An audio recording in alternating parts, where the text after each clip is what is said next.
सर्वेषां पुनरपि स्वागतम्।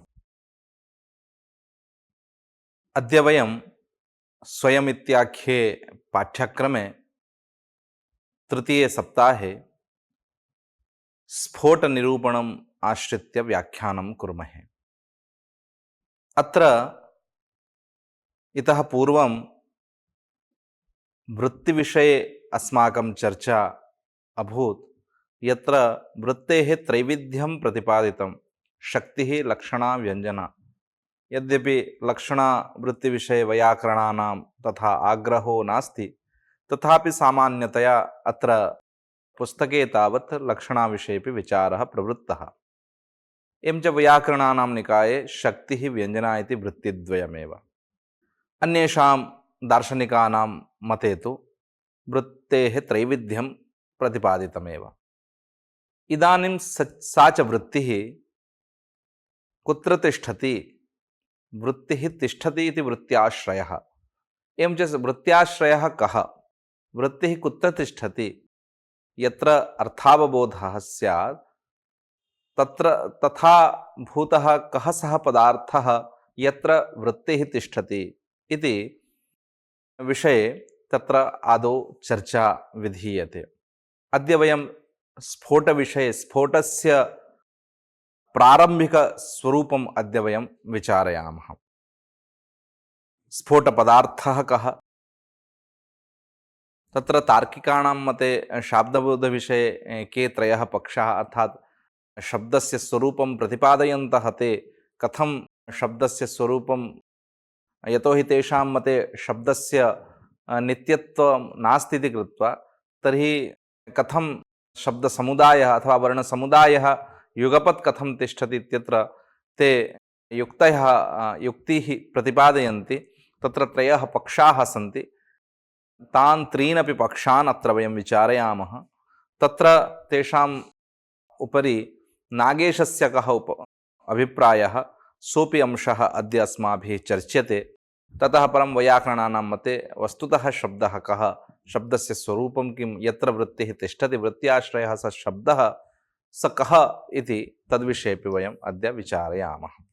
स्फोटनिरूपणम् इति ग्रन्थस्य आदौ अस्य प्रकरणस्य नाम विहितमस्ति। ततः पूर्वं या वृत्तिः अस्माभिः चर्चिता सा वृत्तिः कुत्र तिष्ठति, वृत्त्याश्रयः स शब्दः कः इति प्रश्नः ग्रन्थकारेण आदौ उत्थापितः। वस्तुतः मीमांसकास्तावत् ध्वनिव्यङ्ग्यः शब्दः स च नित्यः इति अभिप्रयन्ति। नैयायिकाः वैशेषिकाश्च शब्दस्य विषये तेपि ध्वनिव्यङ्ग्यः शब्दः इति उक्त्वा शब्दस्य नित्यत्वं नाङ्गीकुर्वन्ति। तेषां मते शब्दः न नित्यः। वैयाकरणानां निकाये तु शब्दः कीदृशः इति चेत्, पदे ये वर्णाः सन्ति ते वर्णाः काल्पनिकाः सन्ति, वाक्ये पदानि अपि काल्पनिकानि एव, अतः तैः प्रत्यायितः अर्थोऽपि काल्पनिक एव। तर्हि कथम् अर्थप्रत्यायकत्वं कस्य अस्ति अथवा कस्मात् अर्थः प्रतीयते इति जिज्ञासायां तत्र वैयाकरणेस्तावत् वाक्यस्यैव शब्दत्वम् अङ्गीकुर्वन्ति, स च स्फोटरूपः इति वयम् अग्रे तद्विषये विचारयामः।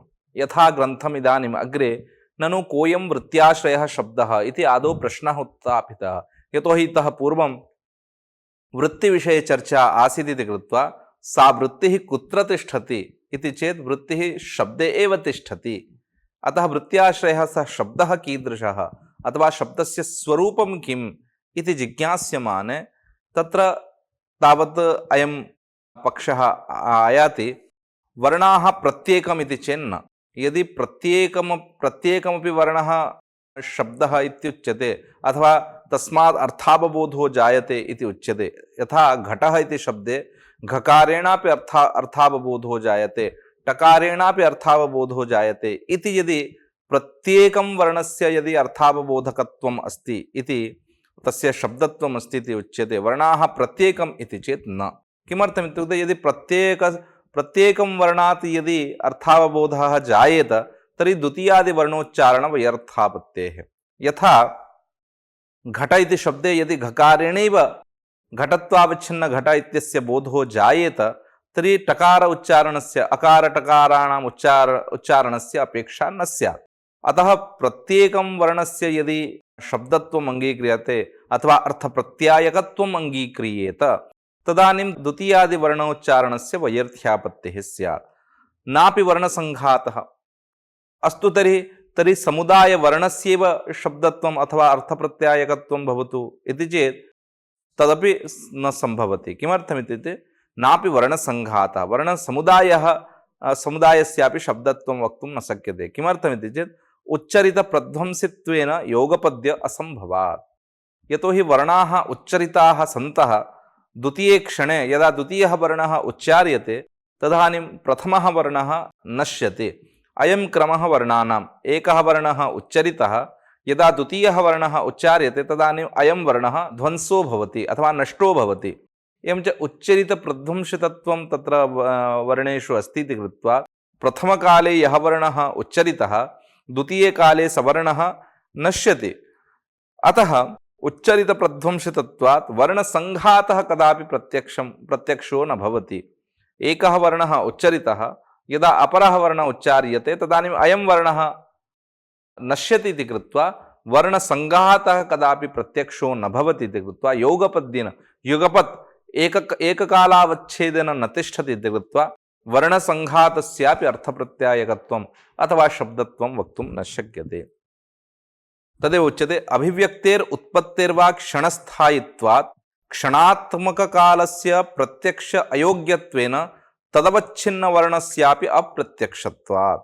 अभिव्यक्तेः उत्पत्तिर्वा यदा कश्चन वर्णः अभिव्यक्तः अथवा उत्पन्नः सः क्षणस्थायी भवति। क्षणात्मके काले एव यदा अपरः वर्णः उच्चार्यते तदानीम् अयं वर्णः नश्यति, तस्य प्रत्यक्षत्वं नश्यति। एवं च अभिव्यक्तेर् उत्पत्तेर्वा क्षणस्थायित्वात् क्षणात्मककालस्य प्रत्यक्ष अयोग्यत्वेन क्षणेनैव स वर्णः नश्यति इति कृत्वा तस्य प्रत्यक्षयोग्यता न भवति इति कृत्वा तदवच्छिन्नवर्णस्यापि स कालः एव नश्यति चेत् तस्मिन् काले उच्चरितवर्णः अपि अप्रत्यक्षो भवति इति कृत्वा तदवच्छिन्नवर्णस्यापि अप्रत्यक्षत्वात् इति उक्तं ग्रन्थे।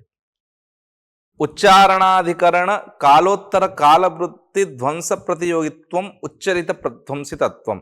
उच्चरितप्रध्वंसित्वेन इति अत्र उक्तम् आसीत्।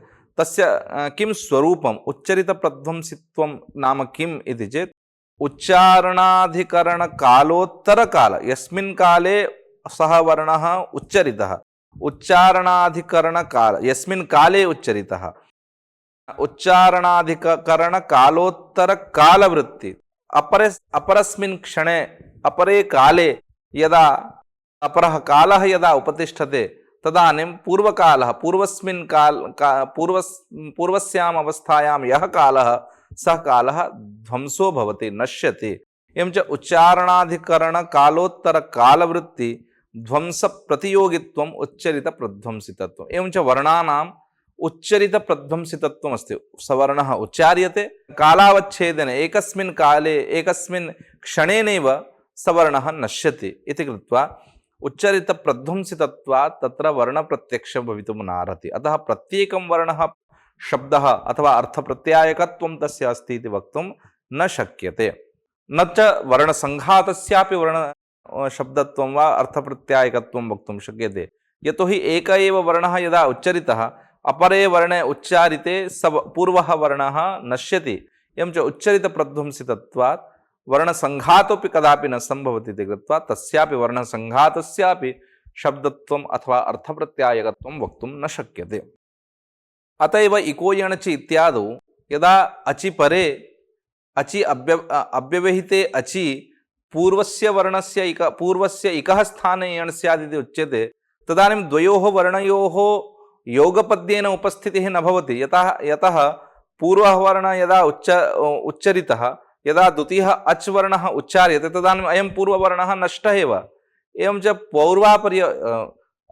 द्वयोः वर्णयोः स्थितौ खलु पौर्वापर्यभावः वक्तुं शक्यते। यदा अयं वर्णः उच्चरितः तदा अयं न उत्पन्नः, यदा अयं वर्णः उच्चार्यते तदानीम् अयं नष्टः। एवं च द्वयोः एककालावच्छेदनस्थितेः अभावात् तत्र पौर्वापर्यभावः न भवति इति कृत्वा अच् अच् अव्यवहितपूर्वस्य इकः स्थाने यण् भवति इति वक्तुं न शक्यते। यतोहि अच् अव्यवहितपूर्वापर्यभावः न भवति। एवं च इको यणचि इत्यादिषु अपि अव्यवस्था स्यात् इति। तदेव इको यणचि इत्यादौ तस्मिन्निति परिभाषोपस्कृतवाक्यार्थे तस्मिन्निति परिभाषया खलु अव्यवहिते अचि पूर्वस्य एकः स्थाने यण् स्यात् इति उच्यते। एवं च तस्मिन्निति परिभाषोपस्कृतवाक्यार्थे अयं पूर्वः अयं परः इति नष्टस्य प्रत्यक्षविषय इदं शब्देन पौर्वापर्यव्यवहार अयोग्यत्वाच्च। यतोहि द्वौ वर्णौ यदा एककालावच्छेदेन स्तः तदानीम् अयं वर्णः पूर्वः अयं वर्णः परः इति वक्तुं शक्येत। परन्तु अस्य वर्णस्य उच्चारणकाले अयं वर्णः न भवति, अस्य वर्णस्य उच्चारणकाले अयं वर्णः नश्यति इति कृत्वा द्वयोः एककालावच्छेदेन स्थितेः अभावात् पौर्वापर्यभावः वक्तुं न शक्यते इति कृत्वा इको यणचि इत्यादिषु अपि अव्यवस्थापत्तिः स्यात्। एवं च वर्णशब्दस्य विषये एवं चर्चा तत्र ग्रन्थे उक्ता। तत्र यद्यपि तार्किकाणां नये नैयायिकानां नये यद्यपि शब्दस्य अनित्यत्वम् अङ्गीकृतं तैः तथापि वर्णसङ्घातस्य प्रत्यक्षत्वं ते अङ्गीकुर्वन्ति। अर्थात् वर्णसङ्घातः एककालावच्छेदेन स्थातुं शक्नोति इति तदर्थं ते त्रयः उपायाः तैः चिन्तिताः। अतः तेषाम् उपायानां विषये अत्र चर्चा ग्रन्थकारेण कृता वर्तते। किञ्चित् तद्विषयेपि विचारयामः। ते वदन्ति वर्णानाम् अनित्यत्वेपि उत्तरोत्तरवर्णे पूर्वपूर्ववर्णवत्वम् अव्यवहितोत्तरत्वसम्बन्धेन संस्कारवशात् गृह्यते इति पदस्य प्रत्यक्षत्वात् शाब्दबोधः। यद्यपि वर्णः अनित्यः उच्चरितः सन् झटित्येव नश्यति तथापि ते वदन्ति अतः वर्णानाम् अनित्यत्वेपि अनित्यत्वम् एव तेषां सिद्धान्तः। तथापि उत्तरोत्तरवर्णे यथा अयम् एकः वर्णः उच्चरितः यदा अपरः वर्णः उच्चार्यते अस्मिन् उत्तरे वर्णे पूर्ववर्णस्य अव्यवहित उत्तरत्वसम्बन्धेन संस्कारः तिष्ठति। अर्थात् घकार उच्चारणात् परं यदा अकारः उच्चार्यते यद्यपि घकारः नष्टः तथापि अस्य वर्णस्य संस्कारः अपरस्मिन् वर्णे तिष्ठति इति तेषाम् आशयः। एवं च वर्णानाम् अनित्यत्वेपि उत्तरोत्तरवर्णे पूर्वपूर्ववर्णवत्वम् अव्यवहितोत्तरत्वसम्बन्धेन संस्कारवशात् स संस्कारः उत्तरवर्णेऽपि भवति, पूर्ववर्णस्य संस्कारः उत्तरवर्णेऽपि भवति इति कृत्वा पदस्य प्रत्यक्षत्वम् अस्ति। अतः तस्मात् शाब्दबोधोऽपि जायते इति तेषाम् आशयः। किञ्च अपरोऽपि कश्चन उपायः तैः प्रदर्शितः। यद्वा पूर्ववर्णजाः शब्दाः शब्दन्यायेन चरमवर्णप्रत्यक्षपर्यन्तं जायमाना एव सन्ति इति न पदप्रत्यक्ष अनुपपत्तिः। अपरः कश्चन न्यायः तैः प्रदर्श्यते, लौकिकः कश्चन न्यायः शब्दजशब्दन्यायः। शब्दजशब्दन्यायः नाम यथा समुद्रे एकः तरङ्गः जातः, सः तरङ्गः यदा जातः तदानीं सः अग्रे गच्छन् अपरं तरङ्गं निर्माति, पुनः सः तरङ्गः अग्रे गच्छन् पुनः अपरं तरङ्गं निर्माति।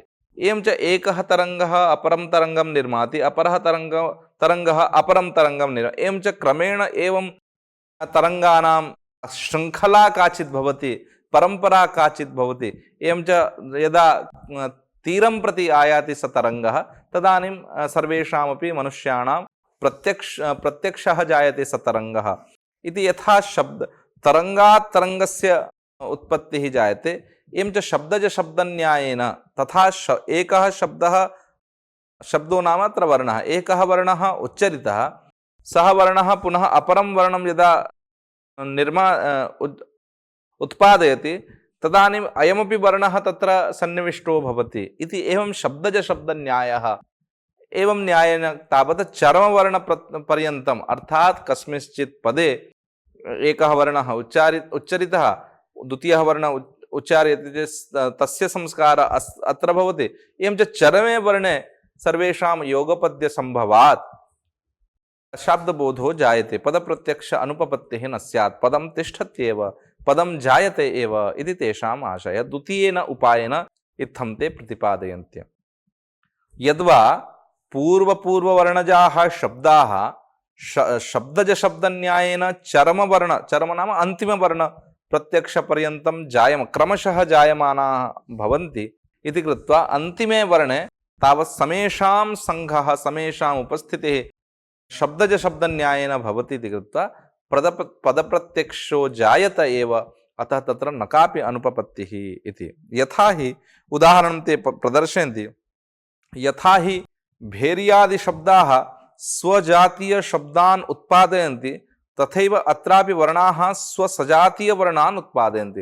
यथा बाध्यगतशब्दाः यथा अन्यान् शब्दान् अग्रे अग्रे निर्मान्ति, अग्रे अग्रे शब्दाः जायन्ते, तथैव वर्णाः अपि स्वसजातीयवर्णान् निर्मान्ति एव। एवं च अन्तिमे चरमे अपि एतेषां सर्वेषामपि वर्णानां तत्र उपस्थितिः जायते इति कृत्वा पदप्रत्यक्षो जायते, अतः न कापि विप्रतिपत्तिः, अतः शाब्दबोधो भवति इति अपरोऽयम् उपायः तैः तार्किकैः प्रदर्शितः। तृतीयोऽपि कश्चन उपायः तैः प्रदर्शितः। यद्वा पूर्वपूर्ववर्णानुभवजन्यसंस्कार सध्रीचिन चरमवर्णानुभवतः शाब्दबोध इत्याहुः। पूर्वपूर्ववर्णस्य अनुभवजन्यः संस्कारः स संस्कार सध्रीचिन, सध्रीचिन शब्दस्य अर्थः अत्र सहितः, सः। एवं च पूर्वपूर्ववर्णानुभवजन्य संस्कार सहेन चरमवर्णस्य अनुभवो भवति, अर्थात् चरमे अन्तिमे वर्णे पूर्वपूर्ववर्णस्यापि अनुभवः भवति इति कृत्वा शाब्दबोधो भवत्येव, अतः न कापि विप्रतिपत्ति, शब्दस्य योगपद्य संभवे न कापि विप्रतिपत्तिः इति तेषाम् आशयः। वस्तुतः नागेशः एतत् सर्वं नाङ्गीकरोति। नागेशस्याभिप्रायेण ये त्रयः उपायाः नैयायिकैः तार्किकैः प्रदर्शिताः, तान् उपायान् क्रमशः खण्डयति, वदति तन्न इति, अर्थात् ये उपायाः भवद्भिः प्रदर्श्यन्ते तन्न ते न प्रमाणपदवीम् आरोहन्ति इति तस्य आशयः। किमित्युक्ते कथं युक्तिपुरस्सरं खण्डयति, वदति आद्ये अयं पूर्वः अयं परः इत्यभिलाप असम्भवेन अव्यवहितोत्तरत्वसम्बन्ध अयोगात्।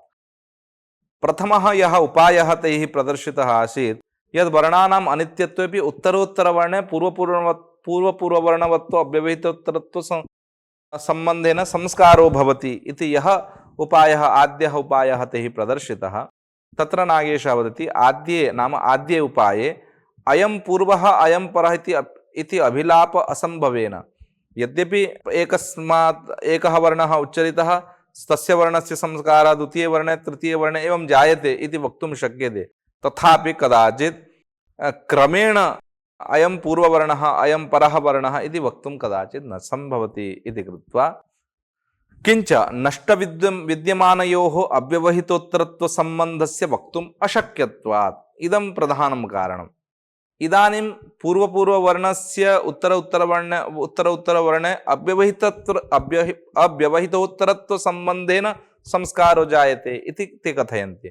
अयं वदति कश्चित् वर्णः नष्टः, कश्चित् वर्णः इदानीं जातः, नष्टविद्यमानयोः कथम् अव्यवहितोत्तरत्वसम्बन्धः, यदा द्वौ पदार्थौ एककालावच्छेदेन उपस्थितौ तदानीं द्वयोः मध्ये अयं पूर्वः अयं परः इति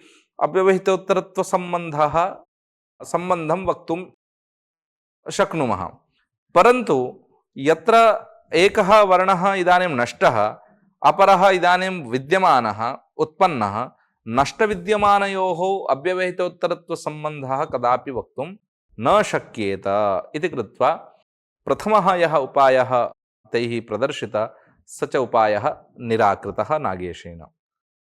द्वितीयः यः उपायः तैः प्रदर्शितः, पूर्वपूर्ववर्णजाः शब्दाः शब्दजशब्दन्यायेन एकः शब्दः अर्थात् एकः वर्णः अपरं वर्णं निर्माति। एवं च शब्दजशब्दन्यायेन चरमवर्णे तावत् समुदायस्य उपस्थितिः भवति इति तेषाम् आशयः। वस्तुतः सोऽपि उपायः न फलेग्रहिः। किमर्थमिति चेत् द्वितीये शब्दजशब्दन्यायेन पदप्रत्यक्ष उपपादनेऽपि शब्दजशब्दन्यायेन यद्यपि पदप्रत्यक्षत्वम् उपपाद्यते भवद्भिः, पदस्य अविद्यमानत्वेन तत्र शक्त्याश्रयत्वस्य ग्रहानुपपत्तेः। एकः वर्णः उच्चरितः, तस्य सः वर्णः अपरं वर्णं निर्माति इति कृते अयं वर्णः इदानीं न प्रत्यक्षः।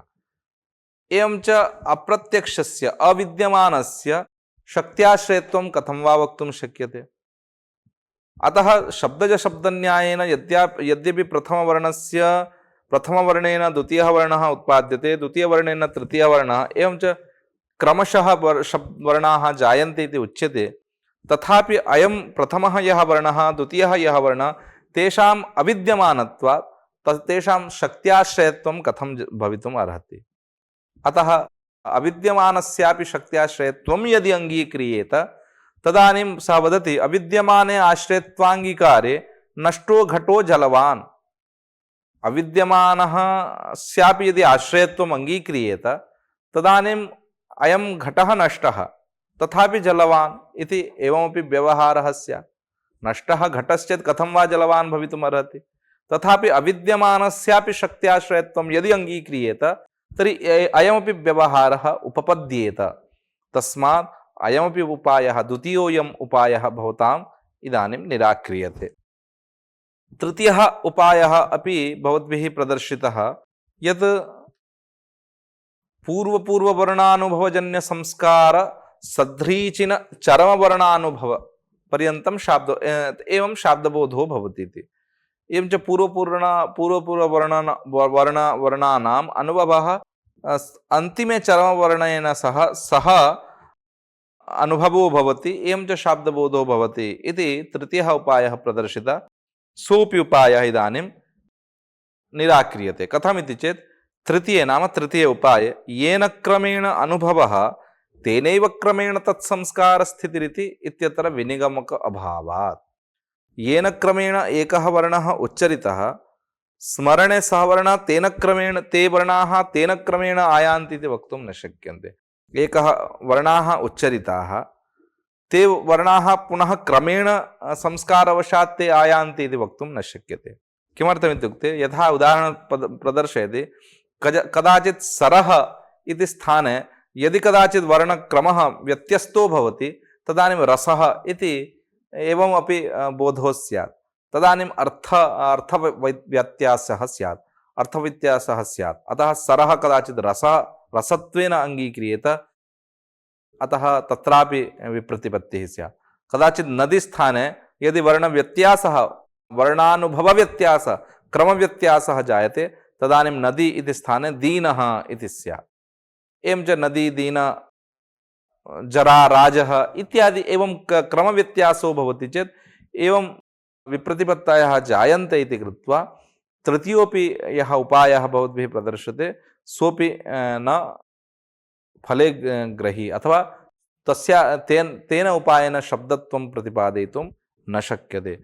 विपरीतसंस्कारोद्बोधेन प्रत्येकम् अन्यार्थ प्रत्ययापत्तिः। यदि विपरीतसंस्कारः कदाचित् जायेत, अर्थात् शब्दप्रत्यक्षकाले यदा वर्णानां संस्कारस्य क्रमः यदि व्यत्यस्तो भवति तदानीम् अर्थभेदः स्यात्। सरः रसः स्यात्, दीनः नदी स्यात्, एवं च व्यत्यासः जायेत इति कृत्वा सोऽपि पक्षः नाङ्गीक्रियते। अतः वैयाकरणाः किं वदन्ति इति चेत् उत्पत्ति विनाशवत् वर्णसमुदाय रूप उपपदस्य मनुष्यादिवत् भेदे एक इंद्र शब्दः क्रतुशते प्रादुर्भूतः युगपत् सर्वयागेषु अंगं भवति इति भाष्यविरोधापत्तिश्च प्रादुर्भूतो विव्यक्तः। इदानीम् एकः वर्णः उत्पन्नः, सः विनष्टः, एवं च प्रत्येकमपि वर्णः भिन्नः भिन्नः इति यथा प्रत्येकं मनुष्यः भिन्न भिन्न तथैव प्रत्येकमपि वर्णः भिन्नः भिन्नः इति यदि अभिप्रयन्ति नैयायिकान् उद्दिश्य वदति, एवं च यथा उत्पत्तिविनाशयुक्तः शब्दः वर्णो वा प्रत्येकमपि भिन्नः भिन्नः इति मनुष्यादिवत् भिन्नः इति उच्यते, तदानीं भाष्यकारेण क्वचित् एवम् उक्तमस्ति यत् एक इन्द्रशब्दः क्रतुशते प्रादुर्भूतः। एक एव इन्द्रशब्दः क्रतुशते नाम शते यज्ञे अयं प्रादुर्भूतः, युगपत् सर्वयागेषु अङ्गं भवति, एककालावच्छेदेन सर्वस्यापि यागस्य अङ्गं भवति इति। एवं च एक एव इन्द्रशब्दः इति उक्तः। इदानीम् उत्पन्नविनष्टशब्दः यदि उच्येत तर्हि प्रत्येकमपि शब्दः भिन्नः भिन्नः इति चेत् एक इन्द्रशब्दः इति कथं वदेत् भाष्यकारः? अतः अनेनापि भाष्यविरोधो भवति इति उक्त्वा तत्र मञ्जूषायां लघुमञ्जूषायाम् अपि उक्तमस्ति येन क्रमेण उत्पन्नः तेन क्रमेण तस्य संस्कारः अग्रे भवति वा न वा इत्यत्रापि क्लेशः अस्ति इति कृत्वा तर्हि ननु कस्तरीवृत्त्याश्रयः शब्दः इति चेत् सः स्फोटात्मक इति ग्रहाण। तर्हि इदानीं शब्दविषये ये विचाराः नैयायिकैः प्रतिपादिताः तार्किकैः प्रतिपादिताः तस्य शब्दत्वं वक्तुं न शक्यते इति कृत्वा तर्हि वृत्त्याश्रयः शब्दः कः इति चेत् सः स्फोटात्मकः, सः स्फोट एव शब्दः इति स स्फोटात्मक इति ग्रहाण इति वदति। स्फोटस्य स्वरूपं किम् इति अग्रे वयं पश्यामः। एतावता तर्हि वृत्त्याश्रयः शब्दः कः इति चेत् सः स्फोट एव इति स्फोटविषये अत्र विचारः कृतः। आज के इस व्याख्यान में स्फोट पदार्थ क्या है, क्योंकि इससे पहले वृत्ति के विषय में हमने चर्चा किया और 3 प्रकार की जो वृत्ति बताई गई, शक्ति, लक्षणा और व्यंजना, इसमें व्याकरणों ने लक्षणा वृत्ति को पृथक वृत्ति ना मानते हुए शक्ति और व्यंजना को 2 पृथक वृत्ति माने।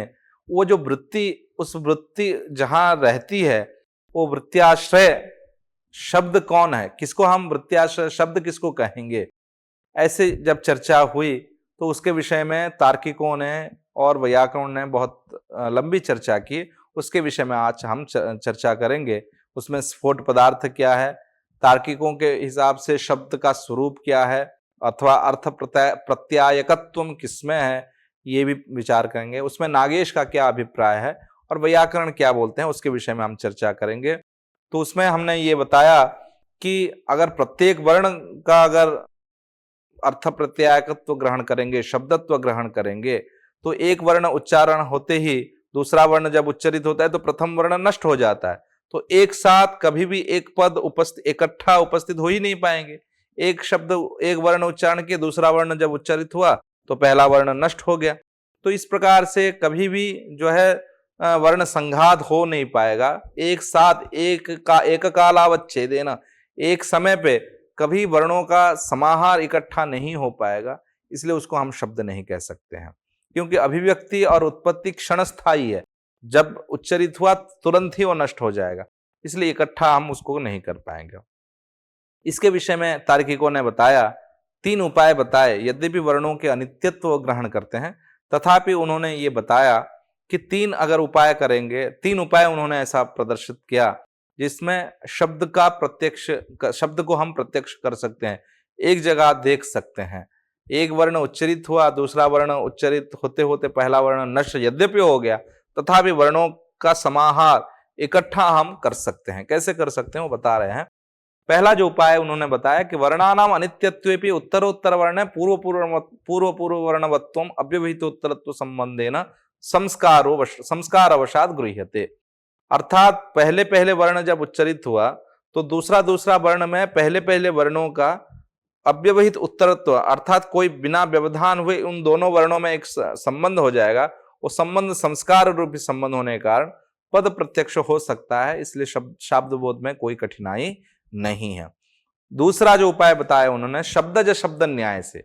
जैसे एक समुद्र में एक तरंग उत्पन्न होके फिर वो आगे जाके फिर दूसरा तरंग निर्माण करता है, फिर दूसरे से तीसरा, ऐसे होके जब हम किनारे आ जाते हैं तो हमें वो तरंग दिखता है। वैसे ही एक शब्द में एक वर्ण उच्चरित होके फिर दूसरे शब्द को वो निर्माण करता है, फिर दूसरे वर्ण से तीसरा वर्ण निर्मित होता है। इस प्रकार से शब्दज शब्द न्याय से भी हम पद प्रत्यक्ष कर सकते हैं, ऐसा उनका मानना है। तीसरा जो है, पूर्व पूर्व वर्ण में पूर्व पूर्व वर्ण उच्चरित होते हुए अंतिम वर्ण तक उनका संस्कार रह जाता है, तब भी पद प्रत्यक्ष हो सकता है, ऐसा उन्होंने कहा। नागेश कहते हैं ये हो ही नहीं सकता, क्योंकि किसमें आद्य ये पहला है, ये दूसरा है। वर्णों में ऐसा कोई नियम ही नहीं है कि इसको हम पहला कहें, इसको हम दूसरा कहें, ऐसा कहना संभव ही नहीं है। और दूसरी बात यह है कि पहला वर्ण जब नष्ट हो गया, दूसरे वर्ण उच्चरित होते होते, तो नष्ट और विद्यमान का संबंध कभी हो ही नहीं सकता है। इसलिए अव्यवहित उत्तरत्व संबंधेन संस्कार अवसाद जो आप बोल रहे हैं वो संभव ही नहीं है। दूसरा, शब्दज शब्द न्याय से जो आप कह रहे हैं वो भी संभव नहीं है। क्यों? क्योंकि एक शब्द वर्ण उच्चरित होने के बाद वो नष्ट हो गया, फिर दूसरा वर्ण उच्चरित हुआ, तो उसका अविद्यमानता के कारण जो अविद्यमान है उसमें शक्ति का आश्रय कहना अथवा वृत्ति का आश्रय कहना वो संभव नहीं है। अगर नष्ट हुआ पदार्थ भी अगर आश्रयवान हो जाता है, ऐसा कहेंगे, तो नष्टो घटः जलवान ऐसा भी प्रयोग होने लग जाएगा। ये घड़ा फूट गया है तब भी जो है जल धारण कर लेता है, ऐसा प्रयोग होने लग जाएगा, पर यह संभव नहीं है। तीसरा जो उपाय आपने बताया कि पूर्व पूर्व वर्ण का संस्कार अंतिम तक जाता है और उसका पद प्रत्यक्ष हो जाता है, कहते हैं ये भी नहीं है, क्योंकि किस क्रम से वो वर्ण जो उच्चरित हुए उसी क्रम से वो याद आ जाए, ये भी नहीं है। कदाचित सरह कहते कहते रसह हो जाएगा, कदाचित नदी कहते हुए दीन भी हो जाएगा। तो इस प्रकार से क्रम भी उपस्थित एक साथ होने की संभावना नहीं होने के कारण वो भी नहीं हो सकता। इसीलिए वैयाकरणों ने कहा कि वृत्त्याश्रय वो शब्द क्या है, तो बोले कि वृत्त्याश्रय शब्द जो है वो स्फोट है। स्फोट क्या है हम आगे स्फोट के विषय में बताएंगे कि स्फोट का स्वरूप क्या है, स्फोट किसको कहते हैं, वैयाकरणों के हिसाब से, वैयाकरणों के अभिप्राय से शास्त्र में स्फोट क्या है, हम अगले व्याख्यान में उसके विषय में चर्चा करेंगे। धन्यवाद।